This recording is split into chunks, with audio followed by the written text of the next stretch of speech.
Trapped in a room in the jungle and the triumph of humanity. It was a quiet yet purposeful morning.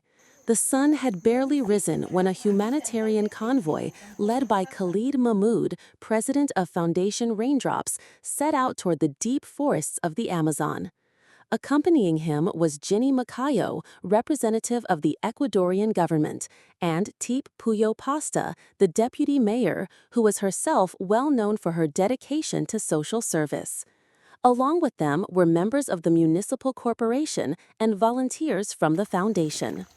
Their destination, the remote and forgotten village of Kupu Estasa, where an 85-year-old elderly man, seemingly cut off from the world, was living a life of confinement in a single dark room. The convoy departed at 7:30 a.m., and after nearly 2 hours of difficult driving through broken roads, mud, and dense jungle thickets, they reached the village.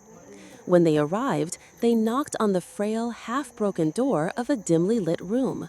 What they saw inside was heart-wrenching. A weak and fragile man lay silently on a worn mat, unable to get up on his own. The room was suffocating, with no ventilation, no light, and not a trace of comfort. As Jenny Macayo sat beside the elderly man, he began to whisper faintly in his native language. His words were translated by Teep Puyo Pasta for the rest of the team. "I have been hungry for many days. There is no one to bring me water, no one to hold my hand. There's a girl I call my daughter. She comes by occasionally. And today, you came." Through tears, he shared that his own children had abandoned him. They never returned.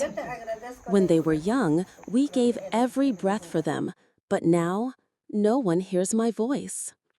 A deep silence fell over the room. Eyes filled with tears, hearts weighed heavy.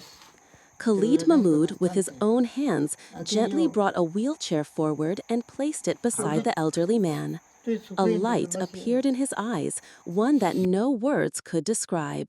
He said, "If this chair can help me reach the bathroom, the kitchen, or even just the door, then it's the greatest gift of my life."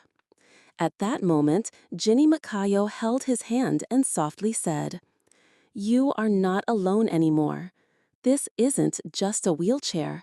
It's a door to dignity, to life." Right then, Khalid Mahmoud announced that Foundation Raindrops will soon build a dedicated old age home for all the elderly who have been forgotten, a place of dignity, care, and peace, a place every human being deserves. The team then began their journey back, but their hearts remained in that dark room, where light had finally knocked for the first time. This was not just a mission of one day. This was the living proof of the promise Foundation Raindrops has carried for years: to serve humanity selflessly, at any cost.